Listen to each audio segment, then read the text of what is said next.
Now that all the turf is secured and in and nailed all the way around and the outside edges have been secured, we kicked extra turf this way and then secured.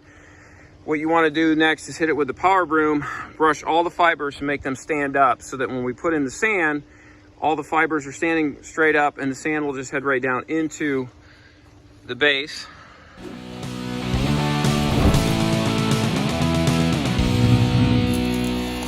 Utilizing the drop spreader spreads the sand out evenly.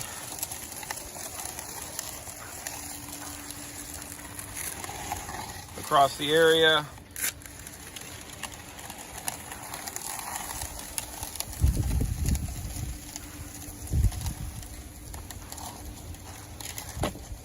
Get as close as you can to the edges, and then from there, then you can shake in with a cup along the edges that didn't get it.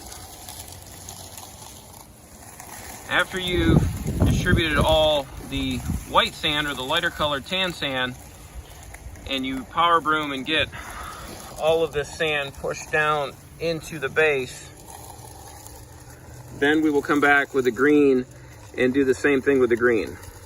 It's important to not immediately do the green because then you'll mix the two and you'll get a salt and pepper effect. So the green sand is merely to mask the color of the white sand so that it doesn't show through the green of the turf.